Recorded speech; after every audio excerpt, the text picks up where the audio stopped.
from Naparayam by His Holiness Shivaram Swami.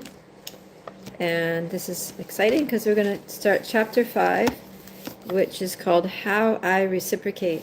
So this is Krishna explaining how he reciprocates the love of his devotees. So we begin with the narration by Shyamalata, the gopi. My mother-in-law was planning to make cow dung patties in the pastures. But she fell ill and was confined indoors.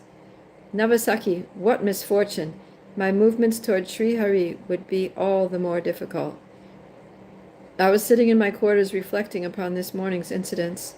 Without warning, Pushpapani, the flower girl, entered with a basket of jati, champaka, nagakesara, lavanga, and lotus flowers. Magga brought me a needle and thread, saying, Saki, quick! Make Sri Krishna a beautiful garland to decorate his broad chest as he herds the cows by Govardhan. My girlfriends were impatient to know what had happened that morning. As I strung a Vaijayanti garland and scented it with aguru and camphor, they sweetly extracted from me all I had heard or seen. As a spark kindles dry tinder to create fire, my earlier lessons opened my inner vision to a deeper perspective. Had not Sri Radhika told me to look within my heart? As I did, I perceived Govinda revealing the profoundest meaning of his words. The teachings of my heart began by describing how Sri Krishna dismantled the false allegations of the gopis by means of his clever answers and handsome features. The gopis' determination to expose Sri Krishna as a guru druk, like an ungrateful person, was like a fortress, and Govinda's determination to dismantle their accusations was like a two-pronged assault. After the gopis finally ceased resisting Hari's offensive, he revealed the true motives behind his behavior. O Navasaki, drink deeply from the nectar fountain of my words and quench the thirst of your heart. So this will also quench the thirst of our hearts, because sometimes we can also feel the same thing. You know, like the gopis, they gave up everything for Krishna, and then Krishna just abandoned them and left them for lost in the middle of the forest in the dead of night. And sometimes we can feel the same thing, like, you know, I've given so many years, even decades of my life to serving Krishna, and now, you know, I have this problem, and I keep praying and I keep praying, and Krishna's not, is he sleeping? Is he ignoring me? Is he just neglecting me after I've given my life to him and I've do everything for him? And now he's just gonna, you know, just be silent. What's going on? Is he ungrateful? Is he ignoring me? Does he care? So this was the gopis' question also. The lotus-eyed gopis' determination to expose Sri Krishna as an ungrateful, antagonistic lover was like an invincible fortress from which the poison-tipped arrows of their cloaked inquiries were discharged by the sentinels of their wounded feminine pride. Wow, that was quite a metaphorical statement there. Let's just unpack this a little bit. So, the lotus-eyed gopis' determination to expose Sri Krishna as an ungrateful lover was like an invincible fortress. So their determination to expose him as an ungrateful lover was a fortress. From that fortress, they shot poison-tipped arrows in the form of their questions, right? Like asking him loaded questions. And these arrows were discharged by the sentinels, or the soldiers, of their wounded feminine pride. Oh, hold on. What's going on here? Computer's about to go dead. Wasn't plugged in. Okay. All right. So, when Sri Krishna decided to scale the wall of the gopis' misunderstanding, so he's scaling the wall of the fortress. He's trying to break into the fortress. He released the arrow of his well-configured arguments, empowered with the force of his irresistible words. All right, so Krishna's shooting his own arrows. Their arrows were the questions, and Krishna's arrows were the answers, the unexpected answers. Although the unsuspecting gopis thought his speech a waterfall of nectar decorated with golden lotuses of concealment, it was in fact a mystical weapon meant to lure them into credulity. A mystic weapon to make them basically believe what he's going to say. When the fortress sentries, so fortress sentries are again, are their wounded feminine pride, understood Sri Govinda's behavior to be free of the sabers of indifference, sabers of indifference, they lowered their bows, sorry, let me start again. When the fortress sentries understood Sri Govinda's behavior to be free of the sabers of indifference, they lowered their bows and relaxed their guard with a smile. So when they realized that Krishna actually isn't indifferent, that he actually does care about them, then they relax their guard. You're like, okay, maybe we're going to accept him. Sri Krishna astutely observed this tactical mistake. Quietly, so he saw that they've dropped their guard. Now they've shown a weakness. So he's saying that tactically speaking, if this is a battle, that was a mistake. You should never drop your guard. So, but he observed that they dropped their guard, and he quietly rolled out the assault tower of his smiling face, thus cunningly besieging the unsuspecting gopis' citadel of willpower. So when Krishna smiled, that was it. That was like the most powerful weapon, and it destroyed their willpower. As he smiled at his Sakis, it appeared as if moonbeams sprang from Radharaman's face. Riding those beams were throngs of lotus flower arrows shot from the meaningful glance of his crooked, restless eyes. His eyes were lotus flowers, and his ears Kamadev's bowstring, as the archers of Achyuta's charms pierced the gopis' hearts, arousing increased sympathy for him. So, all right, his ears were Kamadev's, with a Cupid's bowstring. His charms were the archer holding the bow, and what was the bow shooting? Glances from his crooked, restless eyes, and those glances were riding along moonbeams of his smile that was radiating from his lotus face. Okay. The diversionary ploy of Sri Krishna's peaceful face completely bewildered the gopis into thinking, has the moon descended upon the earth disguised as a cowherd to enchant us?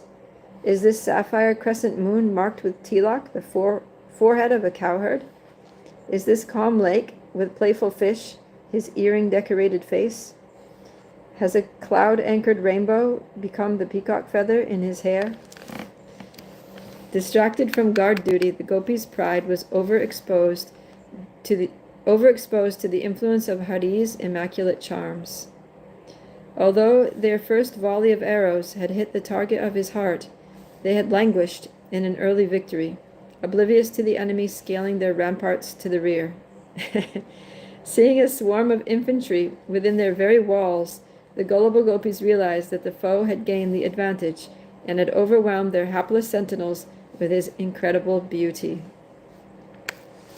They're done for. Rallying to defend the inner bastion of their viewpoint, the gopis equipped themselves with the impregnable armor of Govinda's paramours.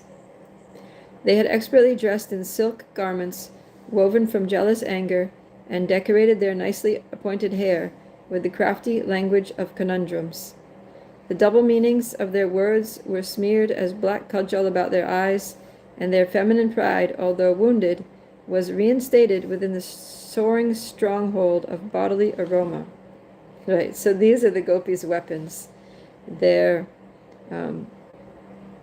silk garments, their nicely arranged hair, their black kajal, and these things are all, these are the feminine weapons that conquer the heart of the lover. And so the silk garments are their jealous anger, their beautiful hair is their tricky language, and the kajal on their eyes is the double words with double meanings. And let's see. Yeah. While their very existence waved the victory banner of coquettish youth, the reddish color of their pouting lips confessed excessive attachment to their foe. This political weakness disheartened their already overtaxed military and sadly foretold of an inevitable defeat. So you can't be too attached to your enemy, otherwise how are you going to fight them, right? Like remember in the Battle of the Kurukshetra, Duryodhana was talking to Dronacharya because he was afraid he would be soft with the Pandavas, since Arjuna was his pet student, so he had to get him angry and make him promise that he wouldn't hold back because of his attachment to Arjuna. So, yeah, the gopis, they're not letting go of their attachment to Krishna, and that attachment is going to be their main weakness in this battle here. Although the effulgent tilak on the gopis' foreheads had always declared their good fortune, the proceedings of the night evinced that their offensive had gone awry. Destiny had firmly sided with Sri Govinda. His frontal attack of well-planned replies, coupled with the rear assault of his irresistible charms, toppled the gopis' resolve.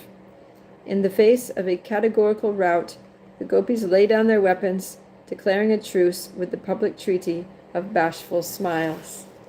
So their shy smiles was the white flag of surrender. All right, next section. Within their spotless hearts, the gopis heard Sri Krishna say, "My sweethearts, please understand me. I am not party to commercial relationships, the affection of parents and sadhus, or the indifference of ascetic factions. I have now explained all these things to you. What more need I say?" But there was more to say. No doubt, there was little argument to support Sri Krishna's being an Atmarama. If he were such a person, for what reason was this pastime taking place? Was his flute playing not meant to incite the gopis' love and to reveal him as an aspirant for their attentions? Was this effort to promote himself through his musical exploits not a clear indication that despite numerous personal qualifications, Sri Krishna was not complete? What more was there to say? And so Krishna, if Krishna was an Atmarama, he wouldn't be playing his flute to call the gopis, because he wouldn't need them to satisfy, to make him happy, because he would be self-satisfied. Did the Gandharvakas stop their singing? Was the court of King Indra devoid of dancing apsaras? Above all, did the devas no longer witness men's conduct on earth? No. That being the case, was Sri Krishna's penchant for painting the gopis not to be accounted for? By continually avoiding this question, Krishna had fueled the gopis' conviction that he was a Guru Druk. What else could he be? The simple-hearted gopis had conceded most of Govinda's arguments, yet a nagging doubt, fed by the smoldering pain in their hearts, had not been extinguished. Why does he not, or how does he, reciprocate love? Since his concluding statement ended with the phrase, Akritagya Guru Druha, the gopis naturally thought he had finally entrapped himself by his own cleverness. Gazing at one another from the corners of their beautiful eyes, the resourceful gopis understood Sri Krishna's clever answers. In the language of love, their sidelong glances, facial expressions, delicate gestures, and indirect language all contributed to a symphony of art. This amorous transaction was a mutual undertaking in which the gopis and Sri Krishna were equally matched contestants. As Srihari began speaking, the gopis, although defeated on all other points, savored the final victory of their previous conclusion. Sri Krishna was a Guru Druk. Unable to restrain their glee, the gopis' languid eyes played in the peaceful pond of their golden faces. Shaking the honey drops of their nose rings, they glanced at Sri Krishna and smiled. Hari read the cheeky gestures of the gopis as, "O clever one, you have finally been trapped in the quicksand of truth. How will you extricate yourself from this awkward predicament? Pray tell." But Sri Krishna had already begun to reveal his intentions. Even as he spoke, the gopis' smiles froze on their faces, as the early dawn of truth revealed their paramour to be free of animosity.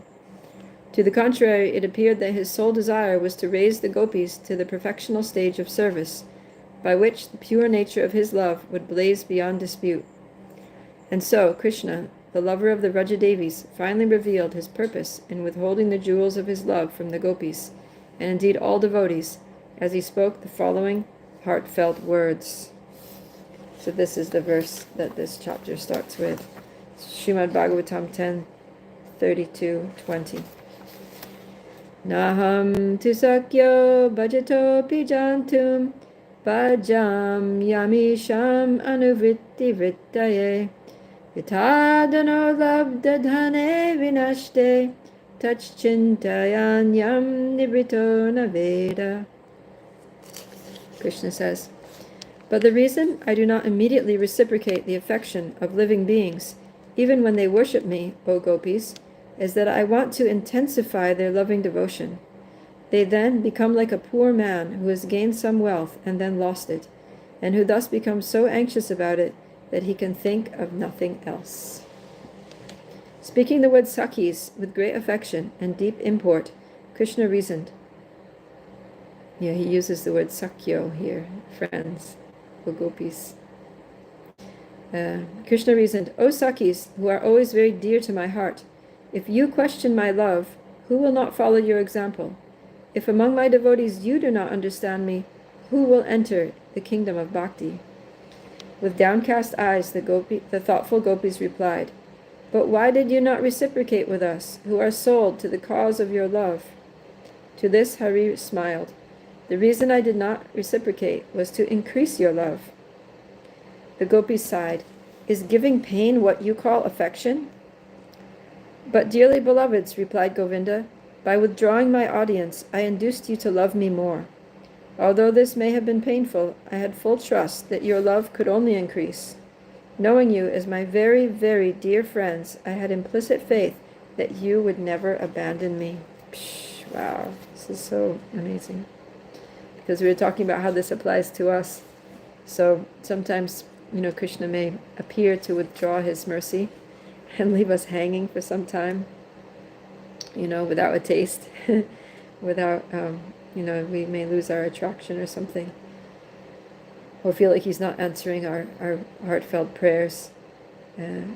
But he only does that with someone who he has faith, who he only does that to those devotees who he knows have so much faith in him that they'll never abandon him.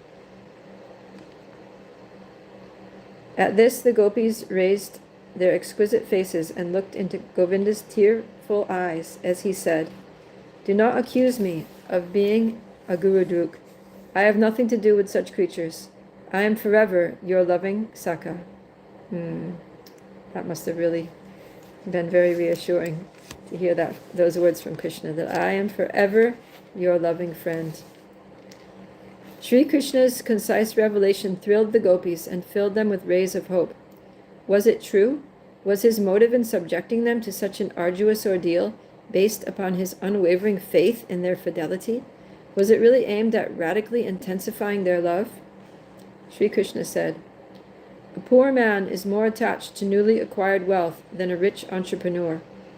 If by the grace of fate prosperity comes to the poor man, he is smitten by the conveniences of wealth, intoxicated by the happiness of material life.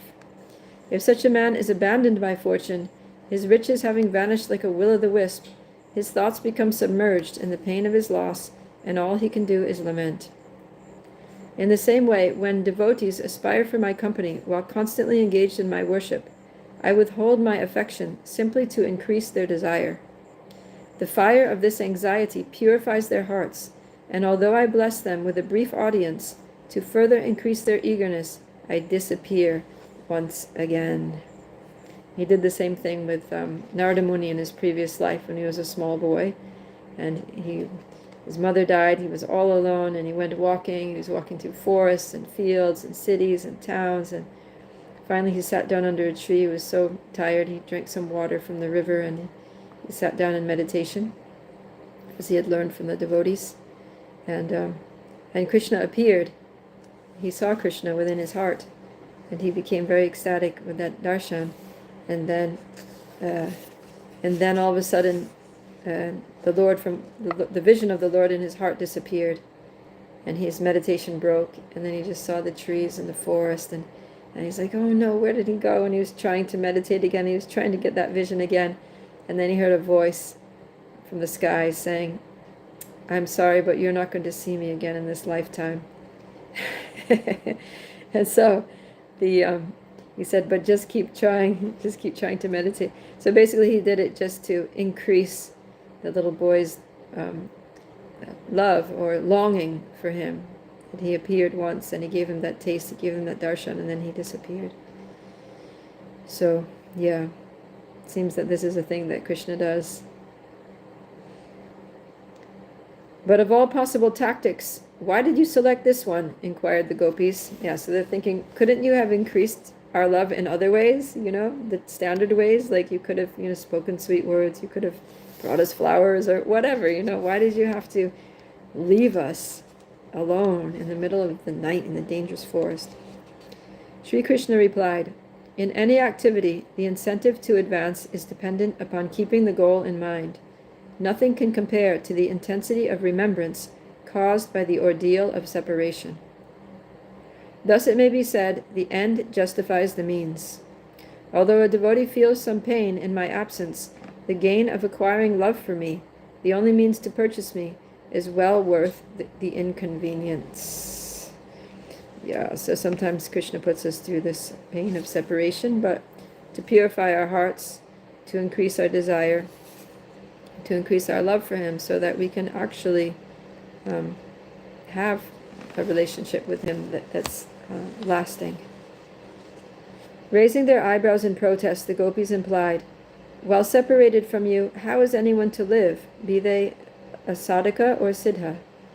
Sri Krishna smiled mischievously. Even when a devotee laments like a pauper who has lost his wealth, that absorption is the medium through which I am always present. O Sakis, I am never far removed from my devotees. So Krishna says that the devotees feeling separation, but that it's precisely that feeling of separation that makes Krishna, that induces Krishna to be present. He's present in the separation, but still they feel separation. Krishna is always nearby.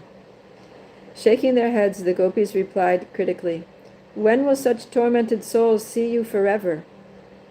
So they're like, why do we have to keep seeing you and then not seeing you and meeting you and then being in separation? When can we just stay with you forever? Madhava answered with an assertive nod. When their affection has matured to the stage of true love, I always wait upon my devotees. The perfect example is Sri Narada, who long ago passed the test of love. Oh, that was just what I was talking about, and here it is. The gopis were eager to hear a story they had listened to many times before. With an inquisitive glance, they invited their lover to retell the glories of Narada Muni, who even now wanders through the sky with his transcendental Veena, singing the holy names of the Lord and describing the supremacy of devotional service. In the age of Kali of the millennium preceding ours, Narada was born the son of a maidservant. When he was 5 years old, a group of wandering sadhus settled in the vicinity of his home.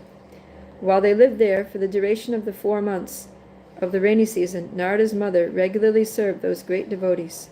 Because he always accompanied her, Narada also received the blessing of their association.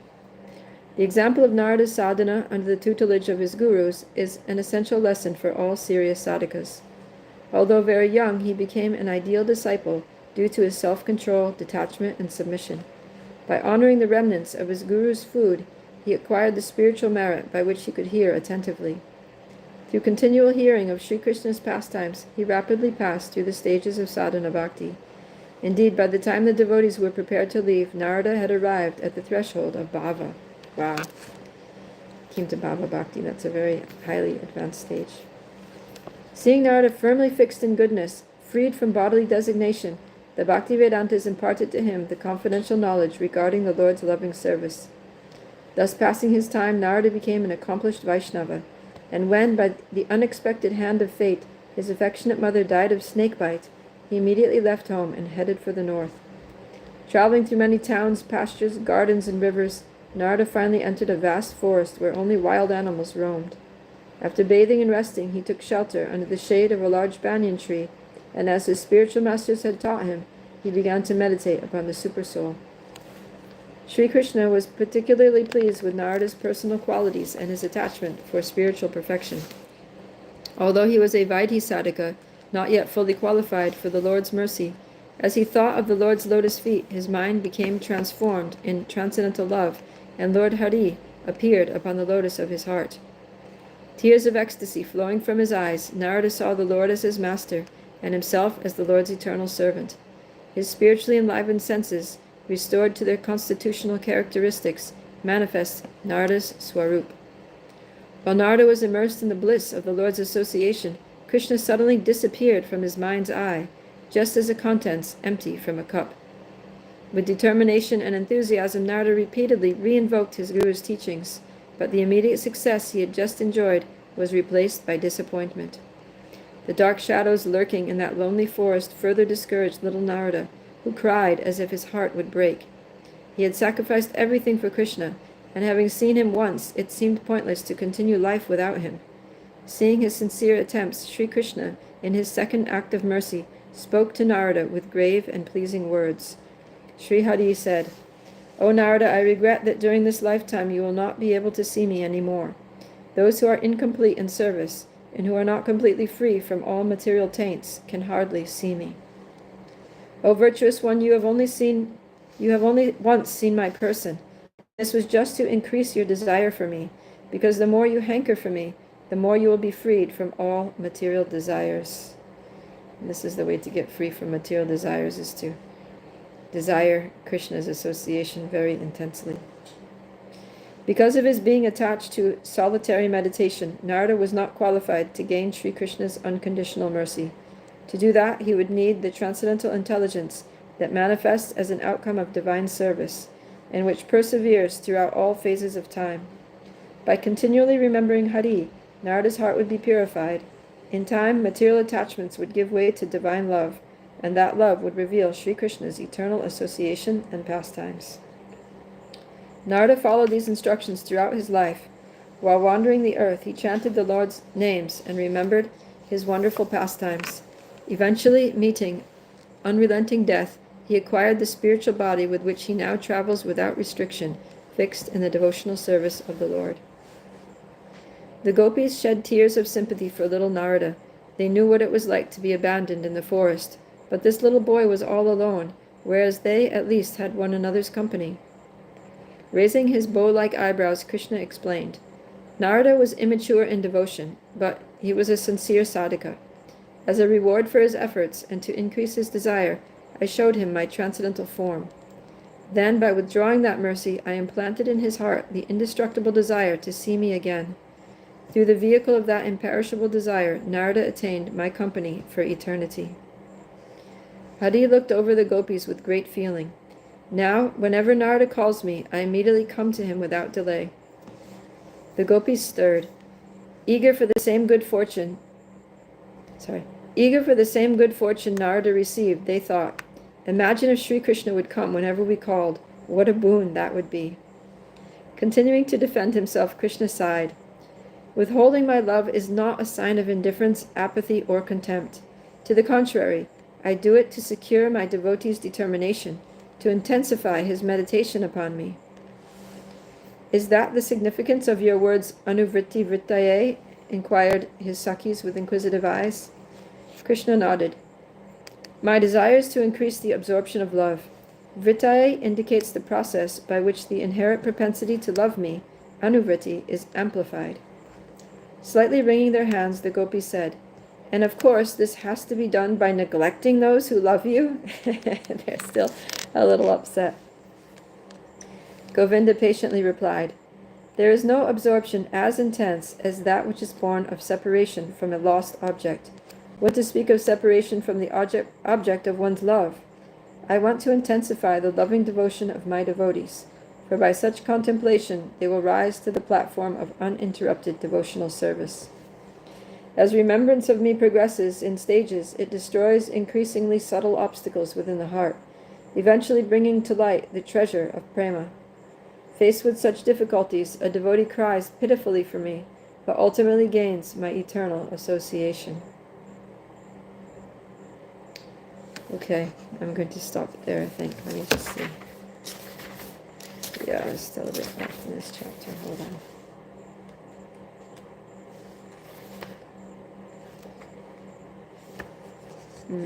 Yes, I'm going to stop here. Okay, so we will continue to hear about how Krishna reciprocates and why he sometimes leaves his devotees feeling a little neglected. We'll finish this chapter tomorrow. Na Parayeham ki jai.